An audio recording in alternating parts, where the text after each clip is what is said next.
तो मेरा नाम है कुमार। स्वागत है हमारे यूट्यूब चैनल में। जैसा कि आप लोग जानते हैं, मैं येलो बुक का जो कि सेकंड एडिशन है RWA की, उसमें इकोनॉमिक्स पोर्शन करा रहा हूँ। और इकोनॉमिक्स में अभी तक हम पेज नंबर 106 तक कंप्लीट कर चुके हैं। अब आज हम इस क्लास के अंदर पेज नंबर 107 से शुरुआत करेंगे। तो चलिए शुरुआत करते हैं यहाँ से। तो ये जो क्वेश्चन है वो कुछ इस प्रकार है। ये जो टॉपिक है वो है पेमेंट बैंक ऑफ बैंक 2015। इसके बारे में हम आज शुरुआत करेंगे। तो देखो, सबसे पहला जो पॉइंट उतरता है वो ये उतरता है कि जो ये पेमेंट बैंक 2015 है, ये किस समिति की सिफारिश से आए थे। तो आप कहोगे निचिकेत मोर की समिति की सिफारिश पर 2015 में इसकी स्थापना हुई। विशेषता क्या है इसकी? सबसे पहले कौन से अकाउंट खोलते हैं भाई? सेविंग अकाउंट खोले जाते हैं। और करंट अकाउंट को खोलने की सुविधा, डेबिट कार्ड की सुविधा, यानी कि इसमें दो अकाउंट खोलेंगे। एक आपके सेविंग अकाउंट खुलते हैं, दूसरे बिजनेस का जो आपका कौन सा होता है, करंट अकाउंट माना जाता है। ठीक है। इसमें एफडी की सुविधा नहीं है। देखो यहाँ पे कैसे फिक्स अकाउंट का सुविधा नहीं है। तो अगर क्वेश्चन में आ गया कि पेमेंट बैंक 2015 के अंदर कौन कौन से अकाउंट खोल सकते हैं, तो आप बोलोगे सेविंग अकाउंट और करंट अकाउंट। बट एफडी यानी फिक्स डिपॉजिट की सुविधा नहीं है। आगे, ये डेबिट कार्ड इश्यू कर सकते हैं? जी हाँ, ये डेबिट कार्ड इशू कर सकते हैं। 1 लाख तक के डिपॉजिट की सुविधा है। फंड ट्रांसफर की सुविधा उपलब्ध है। नोट, पेमेंट बैंक किसी भी प्रकार का क्रेडिट कार्ड लोन लेने की सुविधा नहीं देता। अब देखो, अगर मैं इसके एग्जांपल बताना चाहूँ तो एक है IPPB, Indian payment postpaid bank, और एक है, ये एक है नहीं, ये एक था, उसका नाम है पेटीएम बैंक। पेटीएम पेटीएम के पास जो बैंक का बैंकिंग लाइसेंस मिला था वो इसके थ्रू मिला था। तो ये लोग पेटीएम का डेबिट कार्ड, जी हाँ, वो इशू करते थे। बट क्या वो लोन देते थे? वो लोन नहीं देते थे। क्रेडिट कार्ड था उन पेटीएम का? जी नहीं, ये भी सुविधा नहीं थी। ठीक है। क्या पेटीएम की कोई एफडी थी? जी नहीं, इसकी भी नहीं थी। तो यहाँ पे टॉपिक समाप्त होता है। इसके बाद जो नया टॉपिक आने वाला है उसका नाम है मुद्रा। अब देखो, सबसे पहले तो ये है कि इसकी फुल फॉर्म बहुत बार पूछी जा चुकी है पेपरों के अंदर कि मुद्रा की फुल फॉर्म क्या है। तो मुद्रा की जो फुल फॉर्म है वो है micro unit development and refinance agency limited, मुद्रा। देखो, इसके बारे में अगर मैं पढ़ूं तो इसके बारे में शुरुआत कुछ इस प्रकार होती है कि, तो मुद्रा, सबसे पहले इसकी जो समिति है, इस देखो, निचिकेत जो समिति थी उसका तो आपको पता लग गया कि भाई ये तो पेमेंट बैंक 2015 की थी। बट इसमें अगर ऐड कर दूं किसको, मालेगाम समिति को, तो ये दोनों मिलके किसको बनाती हैं? ये मुद्रा के लिए सिफारिश दी है इन दोनों ने मिलके। कब दी है? 2015 में दी थी। तो 2015 में भारत के सूक्ष्म वित्तीय माध्यम के से वित्तीय समावेश में बहुत बड़े बदलाव के लिए इसकी स्थापना की गई। इसके अंतर्गत 0 से 20 लाख तक का ऋण उपलब्ध कराया जाता है। देखो, मुद्रा के अंदर कब तक कहाँ तक का ऋण उपलब्ध कराया जाता है? 0 से लेके 20 लाख रुपए तक। इसमें दिए गए कुछ कर्ज की कुछ दरें कुछ इस प्रकार है। सबसे पहली जो दर आती है वो आती है आपकी शिशु दर, जिस शिशु कर्ज, यानी कि आप कैसे, ये कहाँ से कहाँ तक होती है? ये 0 से 50,000 तक होती है।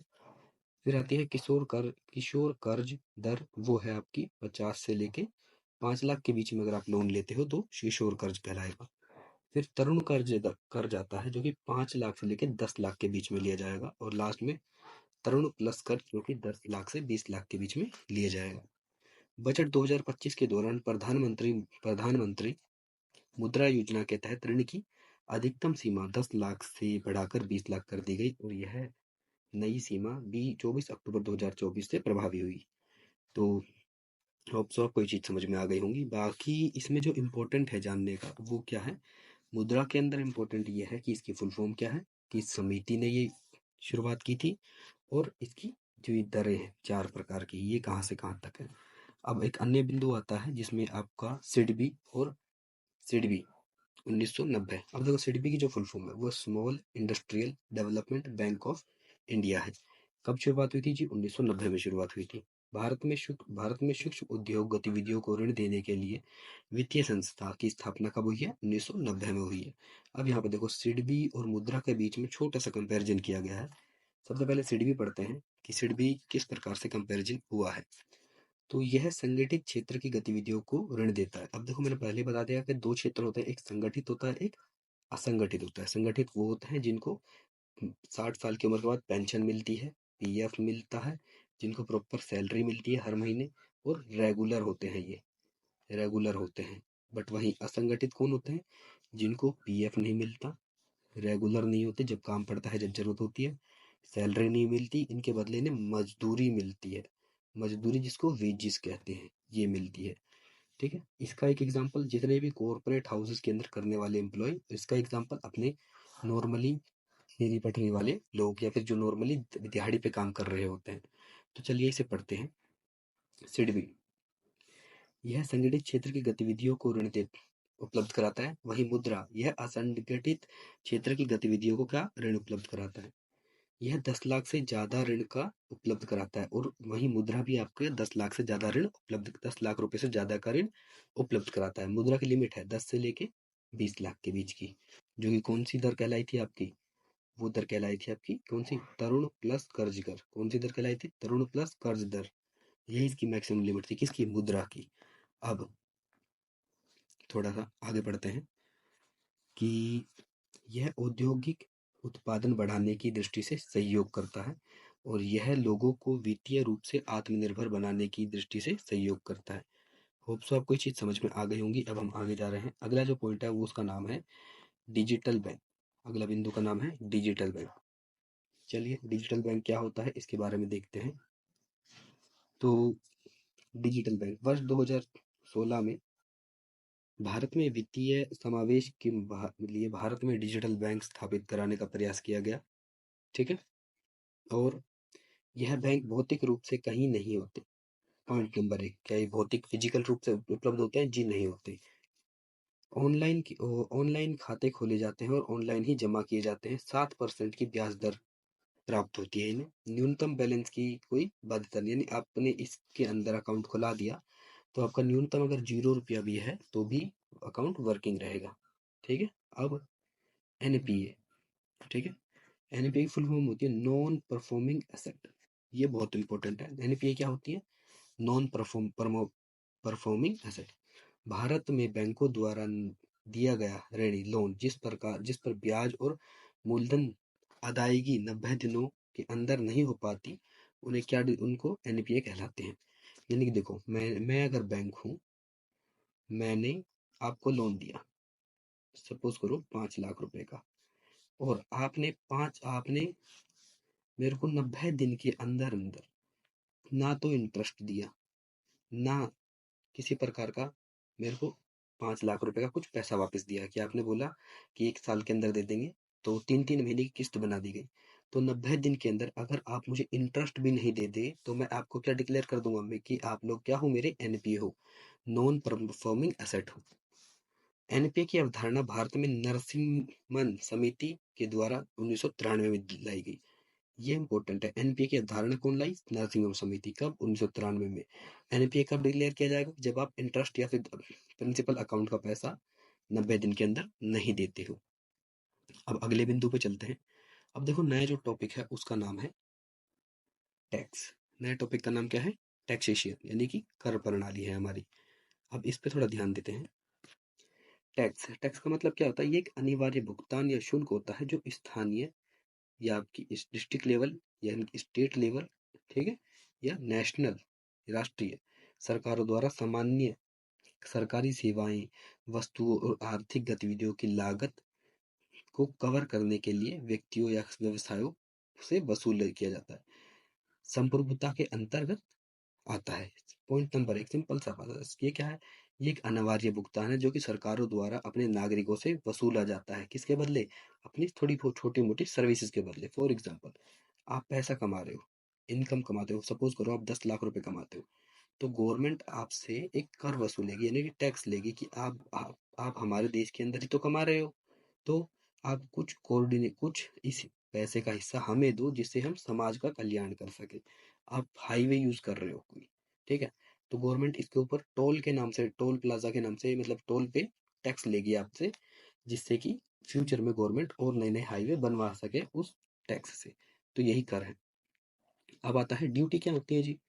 ड्यूटी, यह अप्रत्यक्ष रूप से लाभान्वित होने के कारण टैक्स लिया जाता है, जो इसे ड्यूटी कहा जाता है, जैसे एक्साइज ड्यूटी, कस्टम ड्यूटी। अब देखो कस्टम ड्यूटी, एक्साइज ड्यूटी, ये दोनों के दोनों तब लगती है जब कोई माल भारत के अंदर समुद्र के रास्ते से भारत के अंदर एंट्री कर रहा होता है, तो एक्साइज ड्यूटी और कस्टम ड्यूटी लगती है। जब जैसे ही वो पोर्ट पे रुका तो आपकी लगेगी कस्टम ड्यूटी, ठीक है। जैसे ही वो उतर के अंदर एंट्री करने लगा तो उसके ऊपर लगती है एक्साइज ड्यूटीज। जरूरी नहीं कोई माल समुद्र से ही आ रहा हो, वो एरोप्लेन के माध्यम से नहीं दूसरे देश से आना चाहिए, तो हमारे जो टैक्स उसके ऊपर लगता है उसे एक्साइज या कस्टम कहते हैं। अब अगला जो बिंदु है उसका नाम है फी, यानी फीस।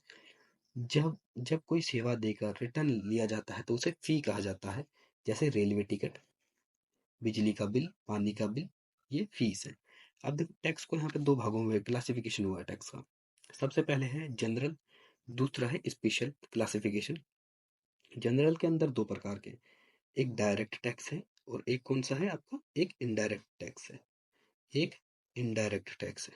डायरेक्ट टैक्स के अंदर आपका एक एग्जांपल यहाँ दिया है इनकम टैक्स, और इनडायरेक्ट टैक्स के एग्जांपल दिया है यहाँ पर क्या, कॉर्पोरेट टैक्स। और आप, मैं यहाँ पे एक एग्जांपल और ऐड कर देता हूँ कि इसके अंदर अगर आप जीएसटी भी ऐड कर दो तो जीएसटी कैसा भाग है भाई, एक डायरेक्ट टैक्स है ये, ठीक है। किसका पार्ट है, जनरल टैक्स के अंदर। इनडायरेक्ट टैक्स का पार्ट कौन है, जीएसटी है, ठीक है। डायरेक्ट टैक्स का पार्ट कौन है, हमारा इनकम टैक्स है, खाली एक ही है। अब स्पेशल के अंदर आपका आता है एडवोलरेंट और विशिष्ट, यानी स्पेशल टैक्स, ठीक है। होप सो आपको यहाँ तक समझ में आया होगा। यानी कि स्पेशल क्लासिफिकेशन के अंदर वोलरेंट टैक्स या फिर स्पेशल टैक्स। अब इनको धीरे धीरे एक एक करके एक्सप्लेन करते हैं। सबसे पहले डायरेक्ट टैक्स। देखो अगर मैं इसकी माध्यम से ना जाऊं तो डायरेक्ट टैक्स का सिंपल सिंपल यही शब्द है कि ये टैक्स जिसके ऊपर लगेगा वही इसको पे करेगा। सिंपल, जिसके ऊपर लगेगा वही इसको पे करेगा। एग्जाम्पल इनकम टैक्स, अगर मेरे ऊपर इनकम टैक्स लगता है तो इनकम टैक्स मैं दूंगा, खुद मेरे ऊपर इसका भार आएगा। जैसा कि इसको पढ़ते हैं, जैसा कि हम पर ऐसा कर जिस पर लगाया जाता है अगर उसी के ऊपर उसका वास्तविक भार पड़ता है, प्रत्यक्ष कर कहलाता है। एग्जाम्पल के लिए इनकम टैक्स, ठीक है, या फिर इनकम टैक्स ले सकते हैं, कॉर्पोरेट टैक्सेस का एग्जाम्पल मत लो, छोड़ो। इनकम टैक्स ऐसा कर जिस पे लगाया जाता है उसी के ऊपर इसका भार पड़ता है। बट वहीं इनडायरेक्ट टैक्स में क्या होता है, इनडायरेक्ट टैक्स के अंदर ऐसा कर जिस पर लगाया जाता है उस पर वास्तविक भार नहीं पड़ता, अप्रत्यक्ष कर कहलाता है। इसके अगर एग्जाम्पल अगर बोल दूं तो आप दो लगा दो, GST, custom duty, excise duty, ये भी इसका एग्जाम्पल ही है, ठीक है। और एक और पार्ट है वैट, वैल्यू एडिशन टैक्स, ये भी इनडायरेक्ट टैक्स का पार्ट है। अब इन दोनों के बीच में एग्जाम्पल दिया गया है कि देखो कि सेस यानी कि उपकर और अधिमान यानी सरप्लस, इन दोनों के बीच में अंतर क्या है, एक छोटा सा डिफरेंस बताया गया है। तो जो सेस होता है वो क्या होता है, कर पर लगाया लगाया गया अन्य कर उपकर कहलाता है, जिसे सेस कहते हैं। और अधिमान यानी सरचार्ज क्या होता है, यह कर की दर पर लगाया गया अतिरिक्त कर, अधिक भार होता है। जैसे सेवा कर पर 5% का सरचार्ज लग गया। इसमें एग्जाम्पल कोयले पर लगाया गया स्वच्छ पर्यावरण या उपकर। आगे, उपकर किसी विशेष उद्देश्य के लिए लगाए जाते हैं, वहीं सरचार्ज यानी अधिमार, अधिभार या फिर सरचार्ज कहते हैं, इसके लिए अविशेष उद्देश्य का आवश्यक होना नहीं है, इसमें है। सेवा सेवा कर पर दो तरह के उपकर लागू होते हैं परंतु कोई अधिमान कर लागू नहीं होता सर्विस टैक्स के ऊपर। पर संसद केवल अनुच्छेद 269 तथा 270 से संबंधित करों पर ही अधिमान कर लगा सकती है। अब आगे देखते हैं इसके अंदर, यह प्रत्यक्ष और अप्रत्यक्ष दोनों करों पर लगाया जा सकता है, डायरेक्ट इनडायरेक्ट दोनों पर यह जो आपका सरचार्ज होता है यह खाली इनकम टैक्स तथा अन्य कुछ करों पर सरकार द्वारा अधिमान कर लगाया जा सकता है। सामान्यतः अधिमान कर प्रत्यक्ष कर पर लगाया जाता है। इसमें डायरेक्ट और इनडायरेक्ट दोनों कर पे लग रहा है, बट यहाँ पे खाली डायरेक्ट यानी प्रत्यक्ष कर पर ही ये वाला सरचार्ज लगता है। उपकर का जो उद्देश्य है उसी मदद में राजस्व बढ़ाने के लिए किया जाता है जहां से वह प्राप्त होता है, अर्थात उपकर की राशि एक निश्चित मद में जुड़ी होती है। मद मतलब यहाँ पे जो मद है इसका मतलब टर्म है। फिर जो सरचार्ज होता है, सरचार्ज से प्राप्त राजस्व भारत की संचित निधि कंसोलिडेटेड फंड ऑफ इंडिया में जाता है। अब आगे बढ़ते हैं, आगे क्या आता है, आगे नेक्स्ट टॉपिक जिसका नाम है वो है आपका लेफर कर्व, यानी लेफर कर्व ये क्या चीज है, तो देखिए इसको पढ़ते हैं। रेफर कर कर की, एक सेकेंड, रेफर कर कर की जो दर है और कर की आय के बीच संबंध को दर्शाता है, और यह बताता है कि अगर कर की दर बढ़ाई जाए यानी टैक्स रेट बढ़ाई जाएगी तो एक सीमा तक कर यानी राजस्व यानी रिवेन्यू यानी टैक्स इनकम में वृद्धि होगी। परंतु लेकिन अगर इसके बाद कर की दर को बढ़ाया गया तो कर कर आय में वृद्धि नहीं होती बल्कि कमी होती है, क्योंकि आर्थिक गतिविधियों में शामिल लोगों को लाभ कम होता है और वह कर देने से बचते हैं। यानी कि एक लिमिट तक अगर आप कर कर बढ़ाते जाओगे तब तो आपको इकोनॉमिक ग्रोथ मिलेगी, बट आप बार बार ही लंबे ही लिमिट तक कर बढ़ा रहे हो तो आपको इकोनॉमिक ग्रोथ की जगह आपको डाउनफॉल देखने को मिलेगा। तो अब इसके टैक्सेशन सिस्टम के बारे में पढ़ते हैं कि इसमें कितने प्रकार कर आता है। एक आता है प्रोग्रेसिव टैक्स सिस्टम, जिसे प्रगतिशील कर प्रणाली कहते हैं। दूसरा आता है आपका प्रोपोर्शनल टैक्स सिस्टम, जिसको अनुपातिक कर प्रणाली देते हैं। और तीसरा आता है रिग्रेसिव टैक्स सिस्टम, जिसको प्रतिगामी कर प्रणाली कहते हैं। अब प्रोग्रेसिव टैक्स सिस्टम के बारे में पढ़ते हैं। देखो इसका इसमें इस कर के बारे में अगर मैं बताना चाहूँ तो प्रोग्रेसिव यानी इस शब्द के अंदर ही क्या है कि कर धीरे धीरे बढ़ता जाएगा, कर की जो रेट है वो धीरे धीरे बढ़ती जाएगी। जब जब बढ़ती हुई आय के साथ साथ कर की दरें हैं तो उसे प्रगतिशील प्रणाली कहा जाता है। यानी कि पहले आप 5 लाख रुपए पे कितने परसेंट टैक्स दे रहे थे? आप 5% टैक्स दे रहे थे। परंतु जैसे ही आपकी इनकम 5 लाख से कितनी हुई? 10 लाख। तो अब आपकी जो टैक्सेबल इनकम है वो कितनी हो गई है? 30%, यानी कि 3 लाख रुपए आप टैक्स दोगे। अब दूसरा टाइप का कर जिसका नाम क्या था आपका? अनुपातिक कर प्रणाली यानी प्रोपोर्शनल टैक्स सिस्टम। अगर बढ़ती हुई आय के साथ साथ कर की दरें बढ़ती नहीं बल्कि समान बनी रहती है तो उसे अनुपातिक कर प्रणाली कहते हैं। इसका मतलब बस इतना ही है कि जो रेट फिक्स हो गई टैक्स की वही होगी, भले ही आप 20 रुपए कमाए या 20 लाख कमाए, आपके ऊपर टैक्स ओनली कितना परसेंट लगेगा? जो उस टाइम रेट डिसाइड हुई पड़ी होगी। तीसरा टाइप का जो इसमें पॉइंट डाला वो यह है कि रिग्रेसिव टैक्स सिस्टम। रिग्रेसिव देखो, जहाँ प्रोग्रेसिव जो था वो बढ़ता जा रहा था, ठीक है। प्रोपोर्शनल जो था वो आपका एक लाइन में जा रहा था, यानी कि जो रेट डिसाइड हो गई वही वही। रिग्रेसिव जो होता है ये घटता है, जैसे जैसे इनकम बढ़ेगी आपका टैक्स गवर्नमेंट आपके ऊपर कम लगाएगी। जब बढ़ती हुई आय के साथ करे की दरें दरें बढ़ती नहीं है बल्कि घट जाती हैं तो इसे प्रतिगामी कर प्रणाली कहते हैं।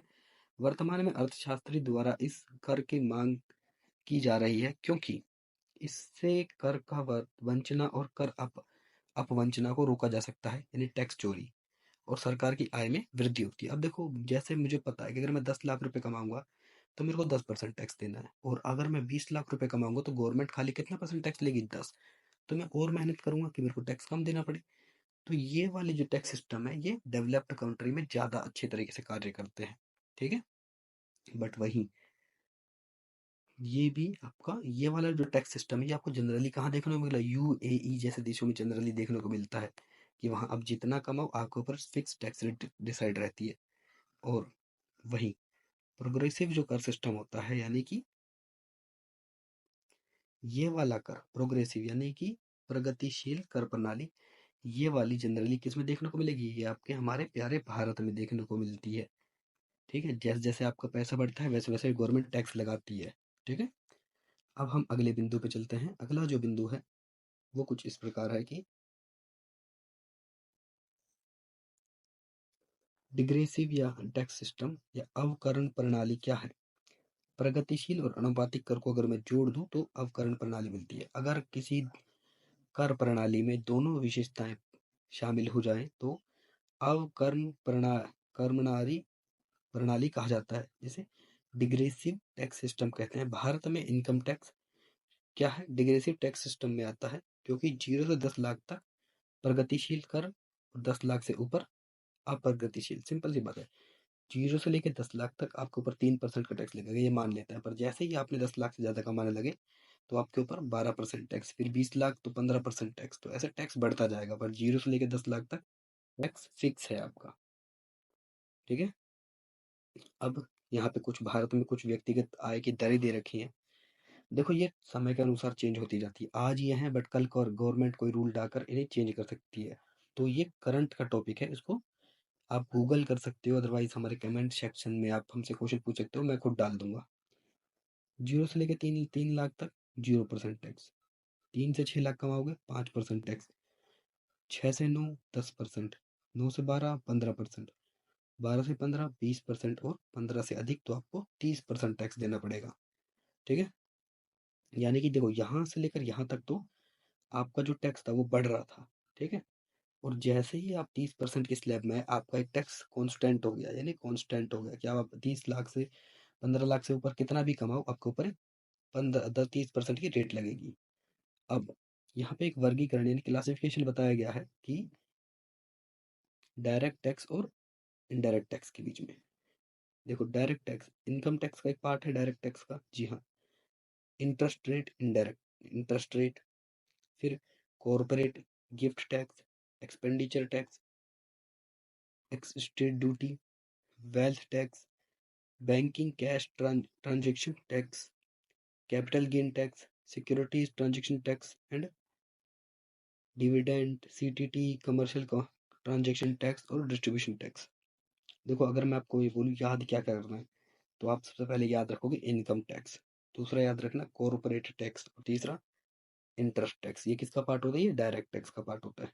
बट वहीं इनडायरेक्ट टैक्स, इसके अंदर पहले आती है कस्टम ड्यूटी, जीएसटी, फिर जन central excise duty and union sales tax, बस ये दो ही है, चार ही है मतलब।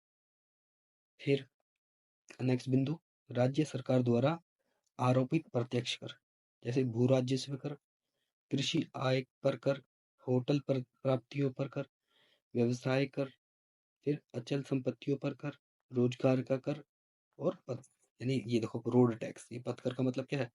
Road tax. ये कौन सा है? ये राज्य सरकारें जनरली अपने नागरिकों पे लगाती हैं, और कौन किस टाइप का टैक्स है? प्रत्यक्ष कर है।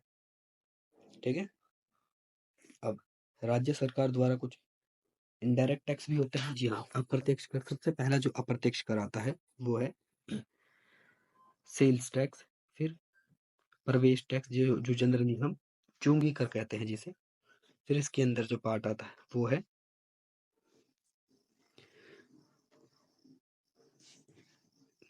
पंजीयन शुल्क, फिर विज्ञापन कर, राज्य उत्पाद कर, विद्युत पर कर और शुल्क, और ये सब इसमें आपको याद अगर करना है तो सबसे पहला आप ट्रांस परिवहन पर कर, ये याद करना। दूसरा सेल्स टैक्स, फिर प्रवेश टैक्स यानी एंट्री। अब आगे चलते हैं। वर्ष 1988 के बाद नियम बनाया गया कि अगर कोई व्यक्ति बिना किसी अवसर, शादी, विवाह या आयोजन तो आदि के ऊपर उपहार कर प्राप्त करता है तो उसे उसकी आय को में छोड़ जोड़कर 30% की दर से आयकर आयकर लिया जाएगा। उपहार केवल सगे संबंधियों से ही लिया जा सकता है। यानी कि ऐसा नहीं कि आप किसी दोस्त से बोल दो कि भाई मुझे गिफ्ट कर दे 2.5 करोड़ रुपए की चीज, तो क्या इसके ऊपर टैक्स नहीं लगेगा? जी लगेगा। बट अगर वही सगा संबंधी आपका आपकी वाइफ का भाई है, वो अगर आपको कोई गिफ्ट देता है तो उसके ऊपर टैक्स नहीं लगेगा। क्यों? क्योंकि वो अब मेरा रिलेटिव बन गए हैं। ये है सिंपल सी बात। अब अगला वाला बिंदु, जीएसटी। ये टॉपिक है जीएसटी। वर्ष 2000 में के वर्ष 2000 में केंद्र सरकार ने जीएसटी पर विचार विमर्श हेतु असीम दास गुप्ता की अध्यक्षता में एक समिति बनाई। कौन सी समिति जी? असीम दास गुप्ता। 2003 में अप्रत्यक्ष कर पर गठित केलकर समिति ने वैट सिद्धांत पर आधारित वस्तु और सेवा कर का सुझाव दिया। वर्ष 2006 से 7 तक बजट में तत्कालिक वित्त मंत्री पी चिदम्बरम जी ने 2010 से जीएसटी लागू कराने का प्रस्ताव रखा। इसके पश्चात भारत में जीएसटी को लागू करने की सिफारिशें सबसे पहले 13वें वित्तीय आयोग 2011 में जीएसटी विधेयक 115वें संविधान संशोधन विधेयक में रूप में संसद में पेश हुआ, परंतु वह पास नहीं हो सका। भारत में जीएसटी का लगभग 17 वर्षों से अधिक का इतिहास रहा है, जो 1 जुलाई 2017 को साकार हुआ। अब देखो इसमें इंपॉर्टेंट याद करने का क्या है? सबसे पहले जो जीएसटी है वो कब लागू होता है? वो 1 जुलाई 2017 को लागू हुआ। ठीक है, जीएसटी की जो समिति थी वो उसका नाम क्या था? केलकर समिति। आप असीम दास समिति नहीं लगाओगे, केलकर समिति लिखोगे। ठीक है, अब आगे पढ़ते हैं कि संविधान प्रावधान 122 व संविधान संशोधन विधेयक यानी कि 122 अमेंडमेंट एक्ट भारत के संविधान में वस्तु और सेवा यानी जीएसटी के संबंध में पहले से कोई प्रावधान नहीं था जिसके इसे आसानी से लागू किया जा सके, चूंकि अप्रत्यक्ष करों का निर्धारण एवं आरोपण केंद्र एवं राज्य दोनों से अधिकार के क्षेत्र में अंतर्गत शामिल है। इसके लिए केंद्र सरकार द्वारा 101वां संविधान संशोधन जीएसटी संविधान अधिनियम 2016 के माध्यम से संवैधानिक प्रावधान किया। अब देखो जीएसटी का जो संविधान संशोधन था वो कौन सा था? 101। ये इंपॉर्टेंट है। कब लागू हुआ? 1 जुलाई 2017 को। कौन सी समिति? केलकर समिति ने इसकी सिफारिश की थी। अब आगे पढ़ते हैं।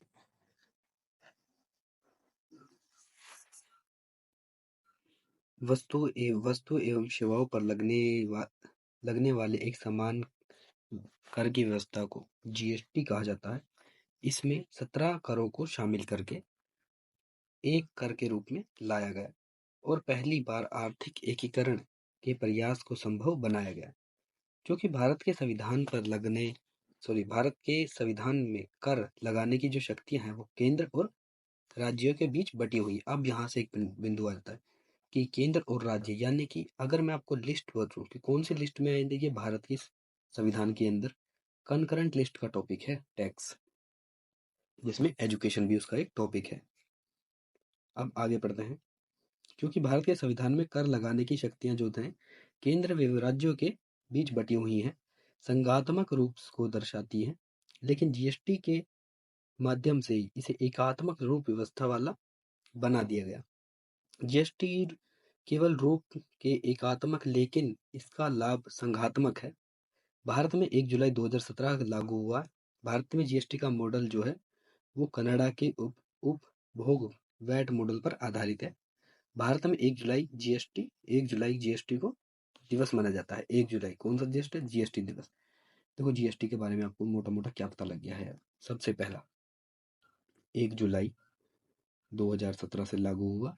ठीक है, समिति का नाम ये केलकर समिति। ठीक है, उसके बाद 1 जुलाई को कौन सा डे है? जीएसटी डे है इंडिया के अंदर। ठीक है, कितने प्रकार के टैक्सों को ऐड करके बनाया गया है जीएसटी? आप कहोगे 17 प्रकार टैक्सों को ऐड करके जीएसटी बनाया गया। अब वो 17 प्रकार के जो टैक्स हैं वो कौन से हैं?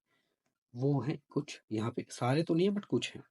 सबसे पहला केंद्रीय उत्पाद शुल्क, ठीक, वैट या सेल्स टैक्स, अतिरिक्त उत्पाद शुल्क, फिर बाय खरीद कर, सर्विस टैक्स, मनोरंजन टैक्स, प्रतिकारी टैक्स, और ये सारे टैक्सों को ऐड करके क्या बनाया? एक जीएसटी बनाया गया। अब जीएसटी की कुछ दरें भी हैं। जीएसटी की जो पहली दर है वो 0, 5, 12, 18 और 28 की जो जीएसटी की दरें हैं। 15वां वित्तीय आयोग संविधान के अनुच्छेद 280 के अंतर्गत एक अर्धन्यायिक निकाय के रूप में राष्ट्रपति द्वारा प्रत्येक 5 वर्षों के आयोग का गठन किया जाता है। 15वां वित्तीय आयोग जिसका गठन 27 नवंबर 2017 को एनके सिंह की अध्यक्षता में राष्ट्रपति द्वारा किया गया, जिसकी कार्यविधि 2020 से 25 थी।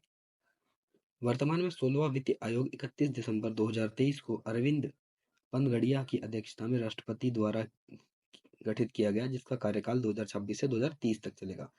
अब देखो हमारा जो वित्तीय आयोग है उसका आर्टिकल कौन सा है? 280। ठीक है, इसके अंदर 27 नवंबर 2017 को कौन सी किसकी अध्यक्षता में गठित हुआ? एनके सिंह। ठीक है, वर्तमान में जो हमारा चल रहा है वित्तीय आयोग 2000, वो कब से कब तक चला? वो एनके सिंह का है जो 2025 में खत्म हो जाएगा। उसके बाद 2026 से 2030 तक कौन सा चलेगा? वो चलेगा अरविंद पनगड़िया द्वारा गठित अध्यक्षता में वित्तीय आयोग। अब टैक्स सुधार से संबंधित कुछ समितियां हैं यहाँ पे। ठीक, टैक्स सुधार से रिलेटेड कुछ समितियां। सबसे पहले जो समिति है वो है राजा चलैया समिति 1991। विजय केलकर समिति हो, विजय केलकर, ये जीएसटी से रिलेटेड आ गई है। फिर पार्थ सारथी सोम समिति, जस्टिस आर वी ईश्वर मिपेनल। ठीक है, अब इसके बारे में थोड़ा आगे बढ़ते हैं। बजट आ गया है, ये पुराने टॉपिक हो, जीएसटी खत्म हो चुका है, अब बजट की शुरुआत हो चुकी है। पिछले वर्ष का वार्षिक वित्तीय विवरण, annual financial statement of last year, वो क्या कहलाता है आपका, बजट कहलाएगा एक तरीके से, यानी इकोनॉमिक सर्वे। और annual financial statement of advance year, ये है पब्लिक बजट। अब देखो हिस्ट्री ऑफ बजट के बारे में आ गए, बजट की हिस्ट्री क्या है। तो बजट, बजट शब्द कहाँ का शब्द है, फ्रांस भाषा के बोगेट शब्द से या बुजेट शब्द से लिया गया शब्द है। वर्ष 1973 में ब्रिटिश वित्तीय प्रस्ताव बजट चमड़े के एक थैले में से निकाले गए थे। इसी समय के से बजट शब्द का प्रयोग सरकार के वार्षिक आय व्यय के वितरण के रूप में किया जाता है। अब सर्वप्रथम 1803 में बजट शब्द का प्रयोग किया गया था। भारत में प्रथम बजट वो आपका आया था 18 फरवरी 1860 को। तत्कालिक वायसराय लॉर्ड कैनिंग की परिषद के वित्तीय सदस्य जेम्स विलियमसन द्वारा प्रस्तुत किया गया। इसलिए जेम्स विलियमसन भारतीय बजट का father of budget in India, ये कहा जाता है कि इसको, जेम्स विलियमसन को। फिर इसके बाद स्वतंत्र भारत की बजट परंपरा का आधार वर्ष 1944 में निर्मित बॉम्बे प्लान संबंधित माना जाता है। इस प्लान की रचना जॉन मथाई, जी.डी. बिरला और जे.आर.डी. टाटा ने की थी। ठीक है, अब आगे। स्वतंत्र भारत का पहला बजट 26 नवंबर 1947 को, पहले वित्तीय मंत्री कौन थे, आर के पुष्पम चेट्टी थे। मैं देखो इनको सिंपल से चेट्टी बोलूंगा, चेट्टी साहब। तो पहला हमारा जो बजट किसने, चेट्टी साहब ने प्रस्तुत किया था। कौन थे हमारे पहले एफएम यानी फाइनेंस मिनिस्टर थे। जॉन मथाई को वर्ष 1950 में गणतंत्र भारत का पहला केंद्रीय बजट पेश करने का गौरव प्राप्त हुआ। देखो 26 नवंबर 1947, ये यहाँ पर हम आजाद तो हो गए, बट हम रिपब्लिक नहीं थे, यानी हमारा संविधान लागू नहीं हुआ था। पर हमारा संविधान लागू होने के बाद 1950 में पहली बार किसने किसने बजट पेश किया, जॉन मथाई जी ने। अगर मैं बोलूं हम वर्तमान सबसे पहले नंबर पे, नंबर 1 पर, तो आप कहोगे वो है चेट्टी साहब। फिर रिपब्लिक इंडिया का यानी गणतंत्र भारत का आप बोलोगे जॉन मथाई साहब। ठीक है, होप सो आपको यहाँ तक समझ में आ गया होगा। अब आगे ब्रिटिश सरकार के दौरान, ब्रिटिश सरकार के दौरान भारत में बजट प्रस्तुत करने का समय शाम 5 बजे निर्धारित किया गया, क्योंकि उस समय ब्रिटेन में दिन होता था। स्वतंत्र भारत में 1998 तक यही परंपरा चलती रही, परंतु वर्ष 1999 में राष्ट्रीय जनजातीय गठबंधन सरकार के वित्तीय यशवंत सिन्हा जी ने बजट प्रस्तुत करने के लिए 11 बजे का निर्धारित समय लिया। अब आगे, बजट पेश करने के लिए 75 दिनों की अवधि के अंदर बजट को पारित कराना आवश्यक है। ठीक है, आगे बजट से कुछ महत्वपूर्ण तथ्य। बजट अनुमानित आय और व्यय का एक खर्चा, यानी कि एक तरह से ये एक अनुमान है कि हम गवर्नमेंट कितनी इनकम कमाएगी और गवर्नमेंट कहाँ कहाँ खर्चे करेगी, एक्सपेंडिचर। ठीक है, अब बजट को स्वीकृत करने के लिए सार्वजनिक निकाय की आवश्यकता होती है। बजट सार्वजनिक एवं संसदीय नियंत्रण के मुक्त नहीं होता। बजट के प्रस्तुतिकरण के लिए फरवरी माह के अंतिम दिन के स्थान पर फरवरी माह का प्रथम दिन निर्धारित हुआ। नोट, 1 फरवरी 2017 को तत्कालीन वित्तीय मंत्री अरुण जेटली द्वारा केंद्रीय बजट को फरवरी के पहले दिन पेश करने की घोषणा की गई। वर्ष 2017 से पहले तक भारत में संघीय बजट 2 स्तर पर प्रस्तुत किया जाता था, 2017 से पहले, बट अब एक ही स्तर पर। पहला बजट जो होता था उसको कहते थे आप आम बजट, दूसरे वाले को रेल बजट। तो इसे वित्त मंत्री प्रस्तुत करते थे, उसे रेल मंत्री प्रस्तुत करते थे। वर्ष 1920 और 21 के तत्कालीन ब्रिटिश सरकार का अर्थशास्त्री विलियम एकवर्थ की अध्यक्षता में 10 संसदीय समिति का गठन किया गया।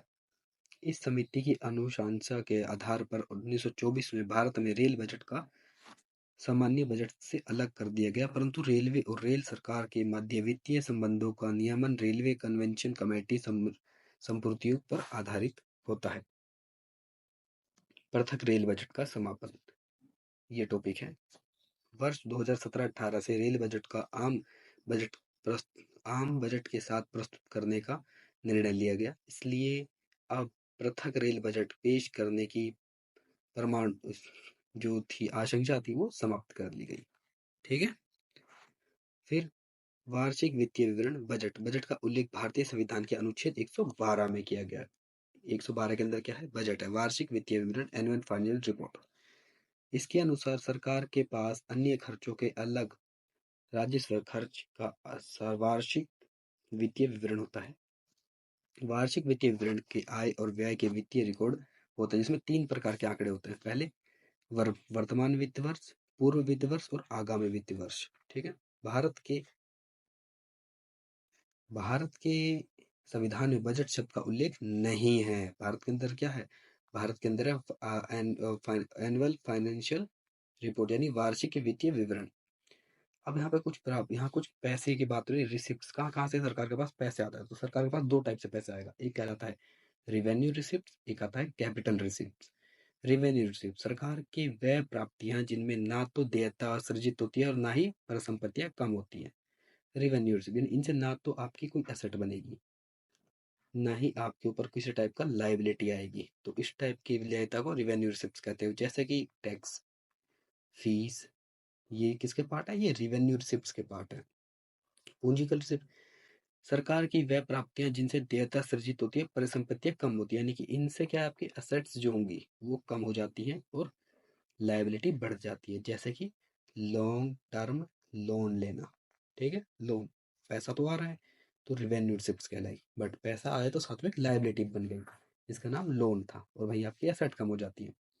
ठीक है। उदाहरण के लिए सरकारी कंपनियों की बिक्री से राजस्व। फिर आपका आता है रिवेन्यू एक्सपेंडिचर, सरकार का व्यय खर्च जिसे ना देयता कम होगी और ना ही असेट्स बनती है। रिवेन्यू एक्सपेंडिचर जैसे सब्सिडीज, टैक्स में रिबेट दे दिया। पूंजीगत एक्सपेंडिचर, इसमें सरकार के व्यय के जिसमें देयता कम होती हैं और परिसंपत्तियां सृजित होती हैं, जैसे कि हाईवे का निर्माण। ठीक है। हाईवे का निर्माण, पुल बना दिया, गवर्नमेंट वहां पे खर्चा कर रही है, एक्सपेंडिचर कर रही है। ठीक है। अब बजट को यहाँ पे थोड़ा एक्सप्लेन किया गया है कि बजट कैसा है। बजट सबसे पहले कौन सा खाता आएगा आपका? बजट रहा पहले, सबसे पहले आएगा कैपिटल अकाउंट। ठीक है। जिसे कैपिटल अकाउंट, ये पूंजीगत खाता। फिर आता है रिवेन्यू अकाउंट। रिवेन्यू अकाउंट के अंदर आपको प्राप्तियां प्राप्तियां गवर्नमेंट को पैसा कहाँ कहाँ से मिलेगा? सबसे पहले मिलेगा टैक्स प्राप्ति, यानी टैक्स रिसिप्ट्स, जिसमें डायरेक्ट और इनडायरेक्ट टैक्स आ जाते हैं। फिर नॉन टैक्स रिसिप्ट्स होती है, जिसके अंदर आपकी इंटरेस्ट, गवर्नमेंट ने कहीं लोन दे रखा, वहां से इंटरेस्ट मिल रहा है, गवर्नमेंट को कहीं से अनुदान मिल गया, कहीं से प्रॉफिट हो गया, जैसे लाभांश कहते हैं। शुल्क, अर्थदंड। ठीक है। वस्तु और सेवाओं की बिक्री से और सार्वजनिक क्षेत्र से। फिर गवर्नमेंट खर्च कहाँ करती है, यानी व्यय। सबसे पहला ब्याज का भुगतान, रक्षा व्यय, अनुदान व्यय सरकारों को, या सब्सिडी, खाद, एलपीजी, उर्वरक, सरकारी कर्मचारियों का वेतन और पेंशन, ये रिवेन्यू एक्सपेंडिचर का पार्ट है। ठीक है। फिर आती है कैपिटल अकाउंट। कैपिटल अकाउंट, इसके अंदर कहाँ कहाँ से गवर्नमेंट को पैसा मिलेगा? सबसे अतिरिक्त बाजार उधारी, यानी लोन, विदेशी ऋण एवं सहायता, और विनिवेश। विनिवेश का मतलब होता है जब गवर्नमेंट सरकारी कंपनियों को बेच देती है, तो वो है विनिवेश कहते हैं। ठीक है। और ऋण वसूली।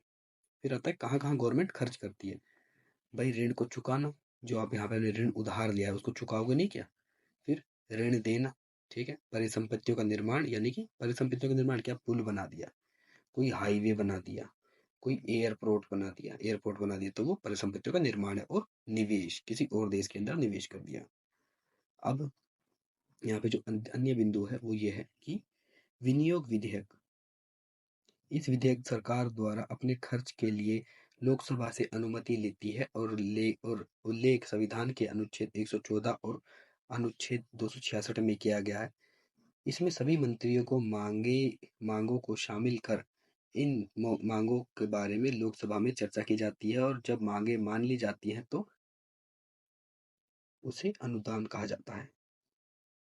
वित्तीय विधेयक, यह उल्लेख भारतीय संविधान के अनुच्छेद 117, 265 में लिया गया है। संविधान इसके द्वारा नए कर लागू व पुराने करों में बदलाव करती है। जब संसद में विनियोग विधेयक, वित्तीय विधेयक दोनों पारित होते हैं तो बजट पारित माना जाता है। अब कुछ टर्म आ गए जो पेपरों के अंदर बहुत बार पूछी गई है। सबसे पहले रिवेन्यू डेफिसिट, फिजिकल डेफिसिट और प्राइमरी डेफिसिट। रिवेन्यू डेफिसिट, यह राजस्व प्राप्तियों पर राजस्व व्यय का खर्च यानी अधिक है, यानी कि राजस्व घटा। When revenue expenditure more than revenue receipts, ठीक है, तो क्या होगा, राजकोषीय घाटा। राजकोषीय घाटा राजस्व का व्यय, व्यय का मतलब है खर्चा, जब खर्चा ज्यादा हो और प्राप्तियां का क्या हो, कम हो, तो राजस्व घाटा। यह बजटीय व्यय को प्रतिबंधित करने हेतु सरकार के उधार लेने की आवश्यकता को प्रकट करता है। फिर राजकोषीय घाटा जिसे फिजिकल डेफिसिट कहते हैं, यह कुल प्राप्तियां, टोटल रिसीट्स, उधार के अतिरिक्त यानी कि लोन को छोड़ के, और पर कुल व्यय का अधिक है। सिंपल सी बात है, कुल प्राप्तियां जिसमें राजस्व व्यय और पूंजीगत व्यय शामिल है, माइनस उधार के अलावा कुछ कुल प्राप्तियां, राजस्व प्राप्तियां और पूंजीगत प्राप्तियां। तब भी आंसर नेगेटिव में आ रहा है, तो आपको क्या हो रहा है, राजकोषीय घाटा हो रहा है। ओवरऑल आपने 50 रुपए खर्च किए, ठीक है, और आपने कमाए थे 30 रुपए, तो आपको 20 रुपए का राजस्व घाटा, ठीक है। फिर यह ब्याज के भुगतान सहित सरकार के उधार लेने की सीमा को प्रकट करता है। राजकोषीय घाटे की अवधारणा को 1985 में इसमें सुखमय चक्रवर्ती समिति मौद्रिक पद्धति के क्रियान्वयन पर संगठित किया गया या प्रस्तुत किया।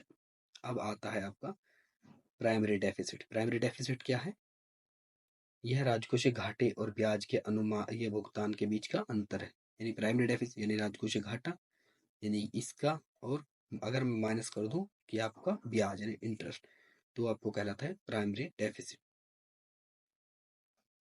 यह ब्याज के भुगतान के अतिरिक्त सरकार के उधार लेने की सीमा को प्रकट करता है। अब इस क्लास की एंडिंग होने वाली है। अब देखिए बजट घाटा, कुल प्राप्तियां कुल व्यय का अंतर बजट घाटा कहलाता है। इसकी क्षतिपूर्ति के लिए सरकार एड हॉक ट्रेजरी बिल जारी करती है, यानी सरकार अतिरिक्त प्रतिभूतियां जारी करती है, और आरबीआई ने नई मुद्रा छापती है, जिसकी वजह से बाजार में तरलता बढ़ जाती है और मुद्रास्फीति समस्या उत्पन्न होती है। इस कारण 1997 में एडहॉक समाप्त कर दिया गया। फिर राजकोषीय सुधार, राजकोषीय व्यवस्था में अनुशासन लाने के लिए एफआरबीएम की अधिनियम राजकोषीय जवाबदेही और बजट प्रावधान को वर्ष 2003 में पारित किया गया। इसके बाद यह जुलाई 2004 को प्रभावी हुआ, और इसके तहत सरकार का सुनिश्चित करती है कि राजकोषीय घाटा जीडीपी का 3% से ज्यादा ना हो। इसके अलावा अधिकांश अधिनियम का उद्देश्य राजस्व घाटा का समाप्त करना है। फिर जीरो बेस बजट, इसका मतलब क्या है, इसकी औपचारिक शुरुआत 10 जुलाई 1986 को वित्तीय मंत्रालय द्वारा की गई। 1987-88 में आम बजट के साथ बजट पद्धति शुरू की गई। सरकार की नई योजनाओं को कार्यक्रमों को प्रारंभ से ही समीक्षा की जाती है और इसकी प्रसंगिता पर उपयोगिता देखी जाती है। तो यहाँ पे इस क्लास का समापन होता है। उम्मीद करता हूँ कि आपको ये क्लास पसंद आई हो। Thank you so much.